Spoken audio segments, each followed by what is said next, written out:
Hello, everyone. Before I tell you about my view, I'd actually like to hear yours. So please raise your hand if you agree with the following. Who would like a world in which we care for each other? And who would like a world with more equality? And who would like everyone in this world to get a chance to develop themselves? Well, you know what? We have a chance to make that happen right here. Because there were actually hundreds of people on the wait list, and 50 of them have never joined such an event before. So we want to give them a chance to have one of the good spots at this event. And they're actually standing outside in the lobby right now. So we put some cards under your seats, and if you find one, we ask you to stand up and please give up your spot. So please check your seats.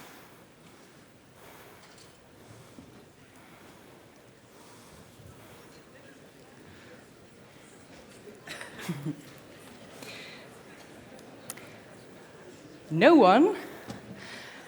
Okay, so that wasn't true.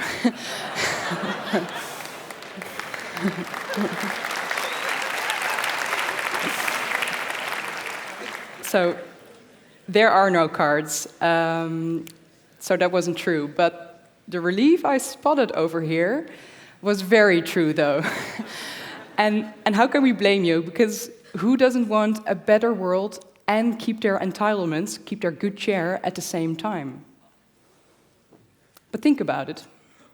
Do our entitlements sometimes stand in the way of seeing the other perspective?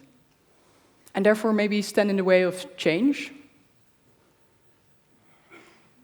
Well, knowing we always see the world from our own perspectives, from our seated position, so to say, it almost seems impossible to know what is truly fair, right? Well, my mother, she found a way. She didn't exactly create world peace, but she did create peace at home. Because as a child, I had quite a strong focus for fairness, but mostly fairness for me. So in competition with my 2-year older brother, whenever there was something to split, I was always checking if I wasn't getting the lesser option. So when there was something to share, let's say a cake, my mom would say, one of you gets to cut the cake, and the other one gets to pick. Simple as that. Because if you don't know what piece you'll end up having, you better make sure you split it fairly. And imagine the world working like this. If I don't know whether I will end up in the Western world or end up having a head start or not, I'm going to make sure there's great healthcare and great education for everyone, right? I better make sure there's cake for everyone.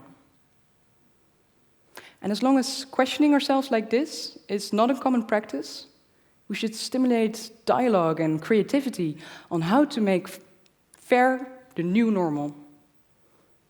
Because just like normal is not a fixed thing, nor is fairness. So as the world keeps on changing, let's explore what we want these things to be. Now, ironically, in the real world, aren't the people who get to cut first usually also the ones who get to pick first? People with power.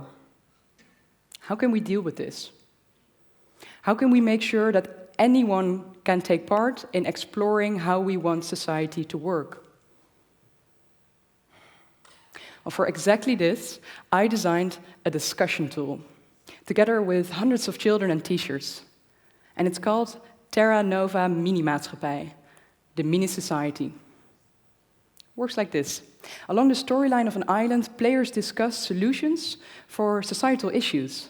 And the game asks you to let go of the world as we know it, but just imagine if anything were to be possible, how would you want it to work?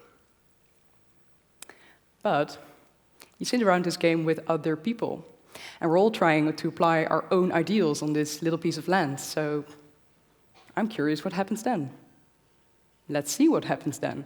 Let's imagine that with the 1,000 people in this room, so look around you with all these people here, we're going to start a new society. So, are we going to group ourselves? Look around, are your neighbors, are those the people that you want to live with? Or are we free to mingle? And moreover, who is deciding this for us? Which one of us will become the new leaders of the group? And then daily life starts. Can I ask you for what's your name? Well, Henk over here has caught 2 large fish, really large. So, is Henk going to split his fish with all of you, or can he keep them? And then everyone wearing something blue right now becomes ill for a long time. Who's going to take care of them? And then, for how long are you going to support these people? So these are the exact questions that players of Terra Nova, whether it's teams of 9-year-olds at school or adults of a local government, the exact question that they get to deal with on their island. Let's get an impression of what that looks like.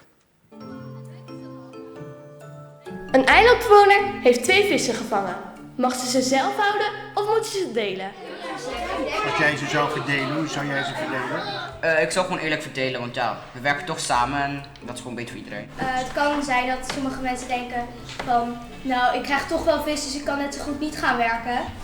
Nou, bij ons is het dat de visser van de helft mag bepalen of ze hem houdt of weggeeft. En de andere helft wordt sowieso al verdeeld.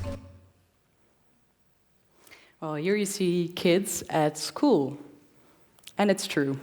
In 2 weeks, 1,000 of these games will be spread among schools in the Netherlands. But I'm sure that the adults in this room like a challenge just as well. So let's play one of these island questions, shall we?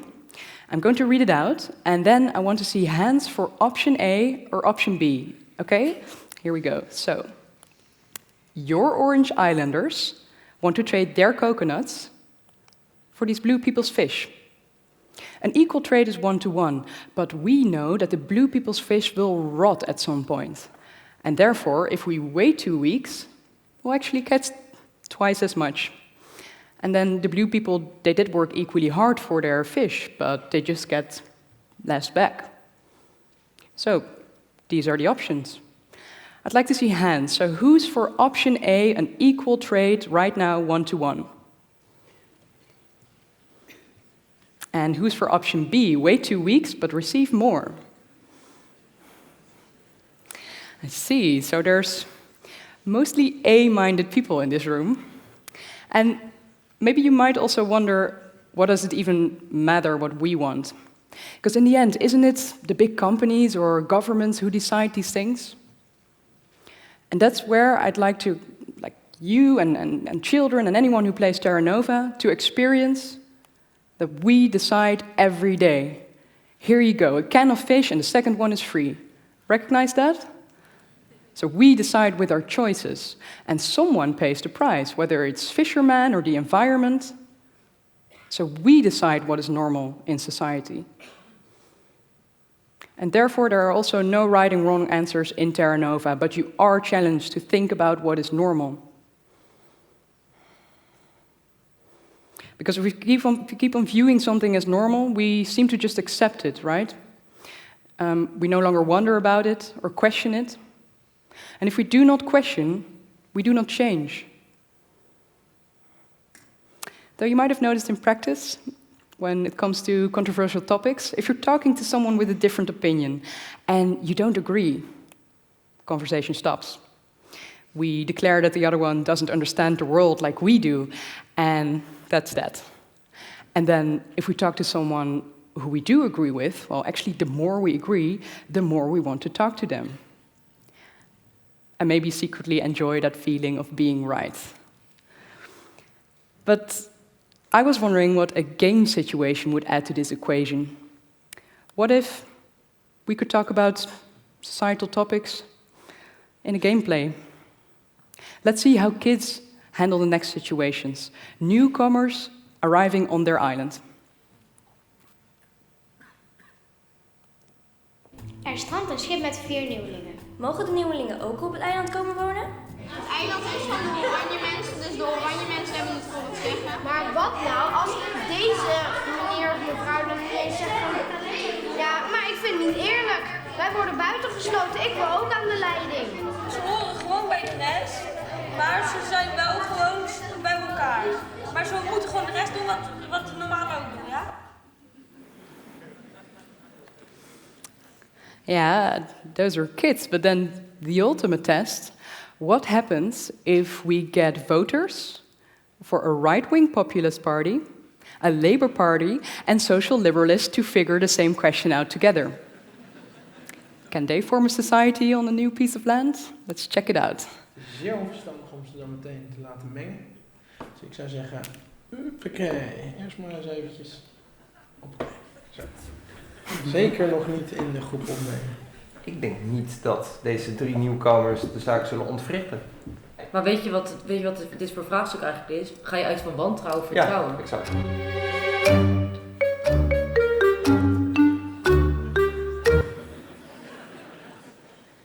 Yeah, so anything's allowed in Terra Nova. And so there's a lot of diversity in these things, but there's actually one thing that often happens in these mini societies. And that's like one of the boys in the kids video, what he says is, the orange people were here first, so they get to decide the rules. And then they do say that the blue and the orange people are equals, but then if later on in the game, if the blue people want to host a noisy ritual, or if they make a mistake, it's the orange people on their island who decide who has to leave or what the rules are even. So are they then truly equals? And if they're not in the beginning, can blue and orange ever become equals? Then I literally asked them, like, can the blue people ever become orange? So these are the exact questions that I wanted to design something for. Societal challenges. And I wanted to do so together with the champions of imagination and also the champions of questioning why, together with children. And I want to stress not so much for children, but rather with children. Because they are the ones who showed me that this should be a game. Because in a game, all players are equal. You don't need prior knowledge, so anyone can join. And if you materialize these abstract issues, you can actually show your ideas. And another thing, kids also never ask me the question of, how can I win this game? Only adults do. In that question, in that voice. So then I like to ask them back, how can you win at society? And are you winning yet? Are we there yet? So it's the exploring that matters. And then the last thing about kids, I admire their openness. And sometimes just saying, that's really weird that I thought this. How often do we still do this? So, what's the solution then for a better society? A little more empathy? Well, beware, because research says that we empathize more with people from our own social group, people who are like us. So our empathy is actually prejudiced, and that means it's not enough to sit on our chairs and then imagine from there what other people might want. We actually have to work to see the other perspective. Well, here's a last example of how that could work. 3 years ago, I was at a school with kids from mostly higher educated parents, and clearly they were all very aware of the social accepted norms. So when the newcomers came to their island, they said, sure, we will take care of them. Here you go, here's a camp and a fish and a tree, all set. And so they thought, until one girl said, what could be the downsides? And she said, if you put them over here separately, with their own things, they will never get to know each other. And if you don't know each other, you'll get war later on because you can't understand each other.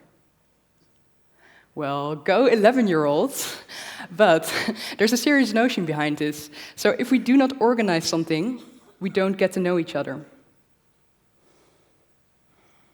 Because, what is normal is not universal. And what is normal is also not for forever. So, let's challenge our own and each other's normals. And we can start right now. Think of something you found normal, and then go find one person who thinks differently. Talk to them, hear their perspective. Maybe you change your ideas, maybe you don't. But you leave knowing there's other normals out there. And that's relevant anywhere. As citizens of the world, but also in the smallest societies we know, at our neighborhoods, at work, and at home. So next time, let's invite someone else to cut the cake. Thank you.